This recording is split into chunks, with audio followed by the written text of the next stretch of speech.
যোৱাবাৰ মোৰ লগত হোৱা ঘটনা এটাৰ কথা আপোনালোকক ক'বলৈ বিচাৰিছোঁ। যোৱা বছৰ চানমাৰী বিহুতলীত মোক গীত গাবলৈ আমন্ত্ৰণ কৰা হৈছিল। এখন মই চানমাৰী বিহু ফিল্ডৰ ওচৰতে মোৰ ঘৰ, আৰু গতিকে মই সেই বিহুখন মোৰ নিজৰ আজীৱন সদস্য হিচাপে মোক এবাৰ তেওঁলোকে স্বীকৃতিও দিছিলে। মই সেই আজীৱন সদস্য হৈ আছোঁ নাই নাজানো, কিন্তু কেইবা বছৰো মই তাত গীত গাইছোঁ। কিন্তু যোৱা বছৰ মোক তেওঁলোকে বিহু মঞ্চত গীত গাবলৈ আমন্ত্ৰণ কৰিছিল। গীত গাবলৈ অহাৰ পিছত তেওঁলোকে মোক আদৰণি জনালে, আৰু তেওঁলোকে উদযাপন সমিতিৰ বিষয়ববীয়াই মোক ক'লে যে আপুনি গাড়ীতে বহক। মই গাড়ীতে বহি থাকিলোঁ। যথা সময়ত মোৰ অনুষ্ঠান সময় আহি পৰিলে মোৰ মিউজিচিয়ানবিলাক সকলোৱে মঞ্চত সাজু হ'ল গীত গাবৰ কাৰণে। আৰু মোক তাৰপিছত তেওঁলোকে কৈছে, ষ্টেজত উঠিম আৰু তাৰমানে তেতিয়া মোক কৈছে যে আপুনি ধুতিখন পিন্ধি আহিব লাগিব। মইতো হতবাক হৈ গ'লোঁ। মই তেতিয়া তেওঁলোকক কৈছোঁ যে আপোনালোকে মোক যেতিয়া নিমন্ত্ৰণ কৰিব গৈছিল তেতিয়া আপোনালোকেতো মোক কোৱা নাছিল যে তাতে চানমাৰীত ধুতিখন পিন্ধি তুমি গীত গাব লাগিব।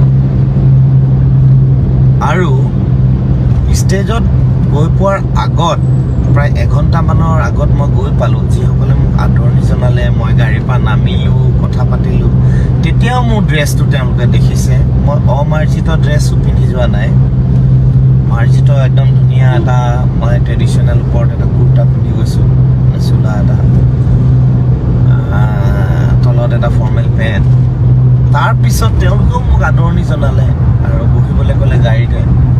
আৰু যেতিয়া মই ষ্টেজত উঠিবলৈ ল'লোঁ তেতিয়া তেওঁলোকে কৈছে নাই, আমাৰ ইয়াত পৰম্পৰা আছে, ধুতি পিন্ধিব লাগিব।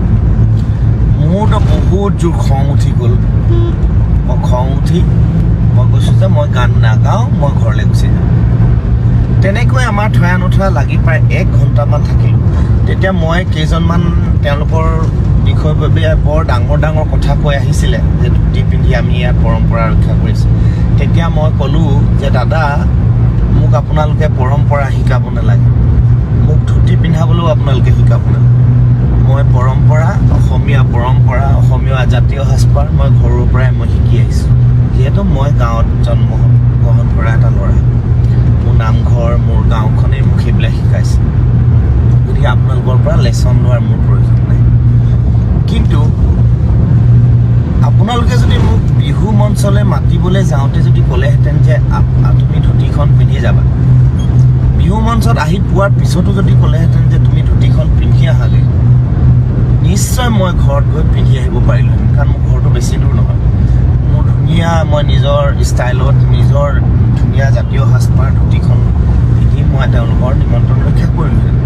কিন্তু মোৰ খং উঠিলে ক'ত যে তোমালোকে ইমান জনাৰ পিছতো মই ষ্টেজত উঠাৰ আগমুহূৰ্তত মোক কিয় ক'ব লাগে, মোক কিয় অপ্ৰস্তুত কৰিলা তোমালোকে। গতিকে মই গান নাগাওঁ, মই তেনেকৈ গান নাগাওঁ, মই একদম নেগাওঁৱেই। মই কৈছোঁ মোক আপোনালোকে এইবিলাক বাই ফ'ৰ্চ নকৰিব, মই গান নাগাওঁ, মই নাগাওঁ।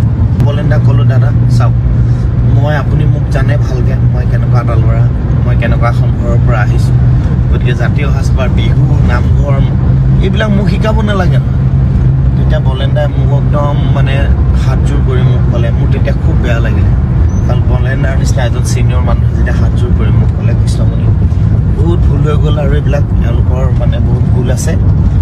গতিকে মই তোমাক কৈছোঁ, মই নতুন ধুতি এখন দিম, মই নতুন পাঞ্জাবী কুৰ্তা দিম, তুমি মঞ্চত গীত গাবলৈ আহা। মই তেতিয়া কৈছোঁ দাদা, মোৰ ধুতি পাঞ্জাবী নথকা ঘৰ নহয়, মোৰ ধুতিও আছে, পাঞ্জাবীও আছে। মোৰ খংটো কি, তোমালোকে মোক কিয় আগত নকলা। তাৰ মাজতেই দুটা ভাগ তাৰমানে। তেতিয়া মোৰ আৰু তেওঁলোকৰ যিটো কথা কোৱা ষ্টাইল মোৰ ভাল নালাগিলে। আৰু সেইকাৰণে ময়ো আকুৰগোজ হৈ মই কৈছোঁ যে মই গান নাগাওঁ। তেনেকৈ আমাৰ 1 ঘণ্টামান গুচি গ'ল। মঞ্চত মোৰ সহশিল্পীসকল ৰৈ আছে, আৰু লাষ্টত মই বলেণ্ডাৰ অনুৰোধ ৰক্ষা কৰি বলেণ্ডাৰ অফিচতে এখন ধুতি পিন্ধিবলৈ দিলে। বলেণ্ডাৰ নিজৰ কুৰ্তাটো মোক দিলে, আৰু সেই কুৰ্তাটো পিন্ধি মই মঞ্চত গীত গালোঁ। কিন্তু মই অকল মানুহক দেখুওৱাৰ কাৰণেহে গীত গালোঁ, কিন্তু মোৰ অন্তৰেৰে যিটো আন্তৰিকতাই মই আহিছিলোঁ গীত গাবলৈ, সেই আন্তৰিকতাটো মোৰ নোহোৱা হৈ গ'ল। কাৰণ গান গোৱাৰ আগত যেতিয়া চিটুৱেশ্যনটো বেলেগ হৈ যায়, মানুহৰ মাইণ্ডটো বেলেগ হৈ যায়, তেতিয়া গান হৈ নাথাকে আৰু গতিকে যোৱাকালিও সেই একেই ঘটনা ঘটিলে তাৰ আগতো চানমাৰি বিহুৰ লগত এনেকুৱা ঘটনা ঘটিছে মই নাভাবোঁ যে ধুতিখন পিন্ধি গান গালেই যে বিহু মঞ্চটো অসমীয়া হৈ থাকিব জাতীয় সংস্কৃতি জীয়াই থাকিব মানুহৰ মনটো সদায় জাতীয় সংস্কৃতি মানুহৰ মনত থাকিব লাগে আমাক আৰু শিকাব নালাগে নহয় নামঘৰলৈ কি পিন্ধি যাব লাগে বিহু তলিলে ঢোলটো কান্ধত ওলমাই বিহু চোতাল বিহুত কেনেকৈ যাব লাগে কিন্তু মই এটা কথাই কওঁ যে সকলোখিনি মানুহৰ আমাৰ অসমীয়া মানুহৰ বুজাবুজিৰ অভাৱ আৰু মই এইবিলাকত এনেও নাই মই বিতৰ্কত মই এনেও থাকিব নিবিচাৰোঁ কিন্তু মই এতিয়া ফোনটো খুলি পেলাই যেতিয়া দেখিলোঁ মোৰ কিন্তু সেই দিনটোলৈ মনত পৰি গ'ল যোৱা বছৰৰ গতিকে কিয় বাৰে বাৰে এনেকুৱা এটা হ'ব লাগে যদি দিগন্ত দাক যদি তেনেকুৱা আপোনালোকে দেখিছে যে তেওঁ পেণ্ট পিন্ধি আহিছে গতিকে তেওঁক নিবই নালাগে ষ্টেজলৈ তেওঁক তলতে সন্মান জনাই ভালকৈ তেওঁ যিহেতু গান শুনিবলৈ আহিছে গতিকে দিগন্ত ভাৰতীৰ নিচিনা এজন মানুহক যদি এনেকুৱা ধৰণৰ মানে কমিটিৰ মাজতে দুজন মানে নিয়ে দুজন মানে নমায় এইটো কেনেকুৱা কথা মানে এইবিলাক মানে অসভ্যালি ভাল নালাগে